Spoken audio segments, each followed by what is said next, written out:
Nós voltamos com o Jogo do Poder, recebendo o prefeito de Maricá e também presidente regional do PT, Washington Quaquá. E contando com a participação do jornalista Marco Aurélio Lisan, que deixou uma pergunta para o Quaquá no bloco anterior. Eu pediria para repetir resumidamente, Marco Aurélio. Eu perguntei sobre a exposição do prefeito no bloco anterior da criação dessa Frente Popular de Esquerda, que é uma proposta que foi colocada aqui à mesa, evidentemente ele citando o PT como protagonista. E nos últimos anos, acontecimentos, entendemos que o PT não é mais, até pela manifestação das ruas, esse protagonista dessa frente. Outros partidos surgiram.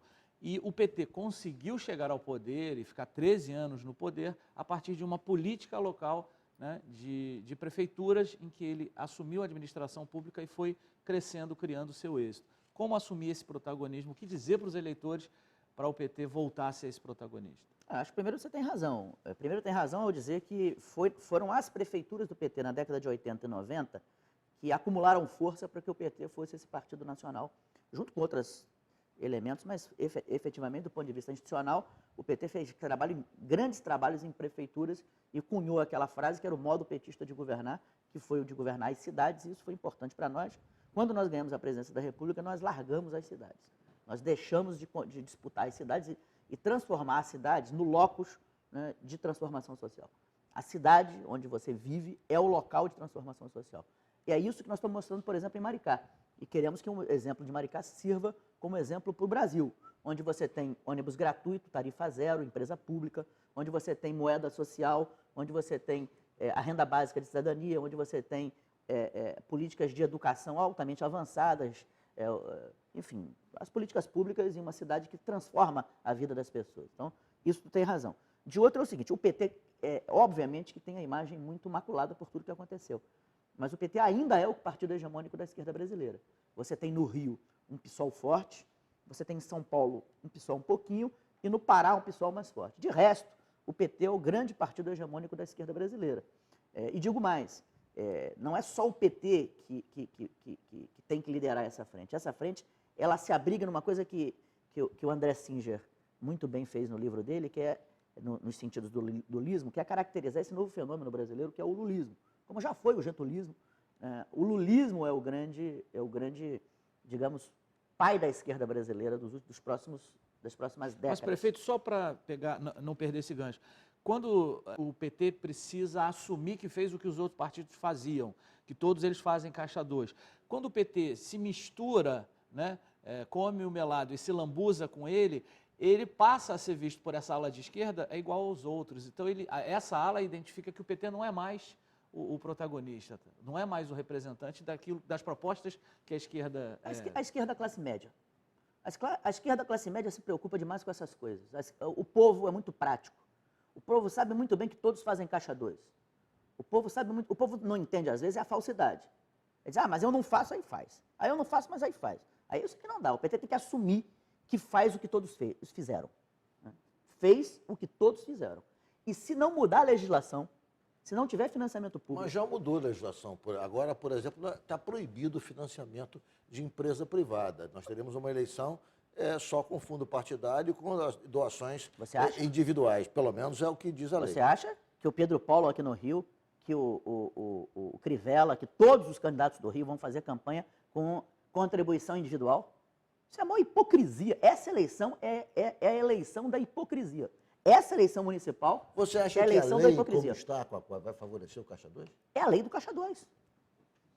É claro que é a lei do Caixa 2. Você acha que aqui os candidatos aqui do Rio vão conseguir milhares de pessoas para bancar uma campanha milionária? Vão esconder quanto custa a televisão, vão esconder quantos panfletos fizeram, vão esconder quantos carros de som tem, vão fazer boca de urna rasgado. É a eleição da hipocrisia. Esse país precisa deixar de ser um país da hipocrisia. Precisa legalizar o que é feito na realidade. Mas aí, prefeito, nacionalizando o tema em cima dessa questão, qual é, por exemplo, a meia-culpa que o PT nacional faz em relação a isso? A própria presidente Dilma, que está aí para ser afastada definitivamente, ela protagonizou naquela crise de 2013, não implementou, apresentou uma proposta de reforma política, né? E nos bastidores o que se diz, nem bastidor, o jornal já fala, que o PT errou desde lá atrás, porque o Lula tinha que ser o candidato, tinha o grupo do Lula, o grupo da Dilma, a campanha foi atabalhoada nesse sentido. E aí ela protagoniza uma reforma política que não sai do papel, então, de certa forma, também esse discurso de a eleição do Caixa 12, o que o PT que teve lá no poder não conseguiu, com a sua base parlamentar, com seu convencimento, Fazer as mudanças, fazer né? as mudanças. O PT apresentou um projeto de reforma política na Câmara, relatado pelo Henrique Fontana. E era um projeto bastante bom, com financiamento público e com voto em lista, tirando o voto individualizado. Nós apresentamos e fomos derrotados na Câmara dos Deputados. A Câmara dos Deputados é de maioria conservadora. Agora, você vai me dizer o seguinte, mas o PT e o Lula tinham força política suficiente para mobilizar a sociedade para uma reforma política. É provável que tivesse sim, e não fez. Esse foi um erro. Mas nós apresentamos nosso projeto no Congresso de Reforma Política e ele foi derrotado por aquele Congresso. Aquele Congresso, que é um Congresso que tem um belo presidente, o Eduardo Cunha não podia ter melhor presidente do que aquele Congresso. O Eduardo Cunha é o mais legítimo representante daqueles deputados que estão lá. Eu não sei por que reclamam do Eduardo Cunha. O povo não votou naquela gente toda que está lá. O Eduardo Cunha é o presidente do sindicato. Ele é legitimamente o presidente do sindicato. Ex-presidente agora, né? Pois é, mas aí botou o substituto lá, o seu office boy lá, o Rodrigo Maia. Que, embora não seja tão inteligente quanto o Eduardo Cunha, é a mesma coisa. Presidente, vamos falar um pouco agora aqui do processo eleitoral no Rio. O senhor falou ainda há pouco digamos, da importância de se fazer, criar e ampliar o conceito de unidade da esquerda e tal. Aqui na eleição municipal se fez uma reunião inicialmente dentro dessa linha de aproximação de setores da esquerda, que foi, de certa maneira, favorecida pelo processo de impeachment. Se o processo de impeachment deixou um legado para a esquerda, foi reaproximar setores que estavam distanciados, estavam apartados, e durante o processo de impeachment todos se reencontraram, mas essa discussão não deu em nada. Na verdade, não se conseguiu construir uma candidatura de unidade das esquerdas. Na verdade, se ficou mais ou menos entabulado que no segundo turno esses três partidos, a Rede, o PSOL e o PT, deveriam se reencontrar numa candidatura, mas no primeiro turno não. Ou seja, não há uma dificuldade, quer dizer, na hora de se sair do discurso e ir para a prática, não há uma dificuldade real de se construir a unidade? Esses setores, eles disputaram três eleições separados. A unidade não é um processo mecânico, é um processo de construção. O fato deles terem sentado, nós termos sentado, já foi um fato positivo. Eu acho que o eleitor aqui no Rio, ele na reta final, ele vai fazer o trabalho que os partidos não tiveram condições de fazer. O eleitor, ele vai, na hora H, ele vai olhar um dos candidatos de esquerda, eu não vou falar o nome deles porque nós não podemos, ele vai olhar um dos candidatos de esquerda e ele vai dizer, esse é que vai para o segundo turno, então eu vou votar nele. Vai ter um voto útil na reta final dessa eleição municipal aqui, em torno de uma das três candidaturas do campo de esquerda. Eu confio muito que vai ser a candidatura que eu apoio. Não tenho dúvida, porque ela vai ter o apoio do Lula, vai crescer mais, mas isso vai acontecer naturalmente na reta final. A candidatura de Jandira Fegali que é do PCdoB, vai ter o apoio e a presença real do presidente Lula, ou vai ser um apoio protocolar, vai gravar um vídeo, ou seja, ou o presidente Lula vai realmente cair da campanha dela? Vai ter um apoio firme do presidente Lula, um apoio decisivo, um apoio firme. Semana que vem ele já está gravando para o programa de televisão. Você viu, ele foi à Fortaleza fazer a campanha da Loura, da Luziane, que é uma grande figura. Entrou naquele fusquinha vermelho da Luziane, ele está com uma disposição de menino. Aí, o Lula, eu estava ontem com o Márcio Macedo aqui, que é tesoureiro do PT e que é de Sergipe. Ele disse, o Lula tem 65% de intenção de voto para presidente no Sergipe. Ele está encorpando no Nordeste, vai ganhar as periferias, ele vai ter uma importância grande nessas eleições municipais. Os caras fuxaram a vida dele toda e ficam inventando um sítiozinho e um apartamento no Guarujá. Não tem nada contra o Lula. O Lula foi presidente 8 anos. Nada, absolutamente nada contra o Lula. O Lula vai ganhar um atestado de honestidade para 2018. Eu queria falar agora com o prefeito de Maricá. Foi feita uma pesquisa recentemente do IBOPE que dá conta de que a prefeitura de Maricá, o seu governo, tem aprovação de 83% da população de Maricá. Nos tempos atuais, esse é um fato inédito. Quase todos os prefeitos, por conta da própria irritação da população com a classe política, têm aprovação baixíssimas. Todos os prefeitos enfrentam dificuldades. Alguns prefeitos, inclusive, nessa eleição, se recusaram a disputar a reeleição. Tamanha rejeição que tem por parte da população. Ao contrário deles, o senhor conseguiu, nesse momento, o o senhor já está no segundo mandato, portanto não é candidato, não pode mais se candidatar a uma terceira eleição, mas está terminando o seu mandato com uma aprovação altíssima. Qual é a receita dessa aprovação, de um índice de aprovação tão grande, passando dos 80%? Acho que o segredo é ser mais amigo do povo pobre, do que dos empresários.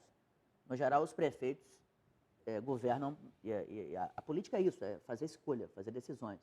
Você tem um orçamento X e você decide em que vai gastar. Se vai, por exemplo, eu peguei uma Maricá com 69 quilômetros de asfalto em 200 anos. Eu, em 7 anos e meio, asfaltei 500 quilômetros de asfalto. Eu contrato direto o operário e assino a carteira. Eu compro pedra, compro meio-fio, compro manilha e faço diretamente. A empreiteira é a própria prefeitura. Economizo 40% do valor do asfalto. Ou seja, na hora de fazer o asfalto, você contrata Faço a direto. própria equipe da prefeitura. A minha que faz. Secretaria de Obras é uma Você empreiteira. não terceiriza Não, faço direto. para empreiteiras e coisa desse tipo. Faço Só direto. grandes obras, talvez tenha que terceirizar. Só as grandes obras, óbvio, com capacidade O asfalto técnica de maior. Maricá solta como o do elevado do Joá, no Rio de Janeiro? Não. O que é? Eu sou sociólogo, não sou engenheiro. Mas qual é o segredo do asfalto? É a base. Você tem que ter uma boa base e tem que ter uma drenagem razoável para que a água não emposse. Porque se empoçar a água e tiver uma base fraca, ele cede. Então, você que faz 500 quilômetros de asfalto, um ou outro buraco você vai ter. Mas num elevado é inadmissível, porque é tudo de concreto. Então, não tem muito... Seu colega Eduardo Paz, prefeito do Rio de Janeiro, que está aí vibrando com a cidade olímpica, e todos nós acreditamos sim que a Olimpíada, o resultado é muito positivo, mas ele chegou a declarar num áudio vazado com uma conversa com o presidente Lula, né, dizendo que o Lula ainda tinha muita ligação com pobre, muito resquício de pobre, isso aqui, que Maricá e tal. E aí agora o senhor está dizendo isso, né, em relação ao asfalto. Ele deu uma entrevista também recente a uma outra emissora de televisão e ele culpou a mão de obra. Ele falou que o problema do Joá, o problema da ciclovia, da Niemeyer, é porque o Brasil sofre um problema crítico de mão de obra. Ou seja, ele culpou o peão. O senhor concorda? Eu acho que o Brasil sofre um problema grave dos empreiteiros, né? Embora você tenha uma engenharia nacional, que é uma engenharia de altíssima qualidade, eu sou contra o desmonte da engenharia nacional feito pela Lava Jato, por exemplo, aí, que desmontou as grandes empresas brasileiras para os americanos entrarem aqui. Sou absolutamente contra isso. Mas o operário brasileiro é de altíssima qualidade, o operário brasileiro é criativo.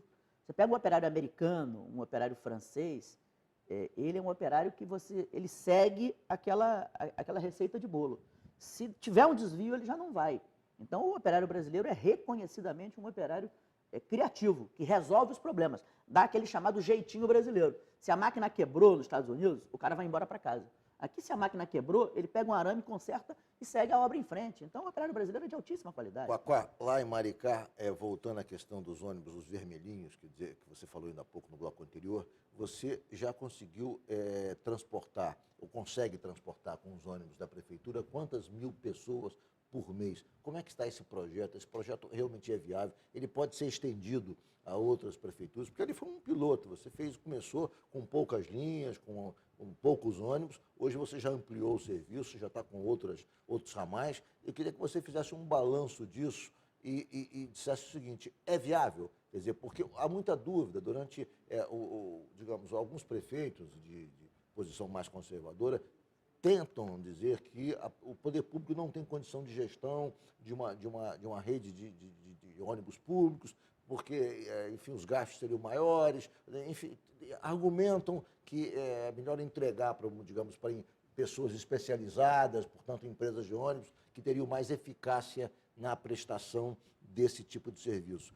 O que você diz em relação a isso? Você acha que o poder público tem condições, de fato, de explorar com qualidade esse tipo de serviço? Olha, eu acho que ninguém briga com quem paga suas contas. E, no geral, quem paga a conta das campanhas dos prefeitos, dos deputados, são os empresários de ônibus, do governador, são os empresários de ônibus. Por isso que eles não mexem nos interesses dos empresários de ônibus. A nossa empresa pública de transporte prova que é não só possível, como é barato colocar ônibus gratuito para a população. Eu tenho várias políticas sociais. Por exemplo, 3.300 jovens, eu pago a passagem todo dia para eles fazerem a universidade deles. Niterói, Rio, São Gonçalo. Gasto mais dinheiro investindo nos universitários do que na minha empresa pública de transporte. A empresa pública de transporte é mais barata do que o Vale Transporte Universitário. Então, é uma opção política. Dá para fazer. Você pode fazer, por exemplo, um ônibus gratuito ligando Santa Cruz ao centro da cidade pelo BRT. Botar o BRT gratuito não é tão caro assim, dá para fazer. Eu vou fazer um rápido intervalo e o Jogo do Poder volta em 1 minuto.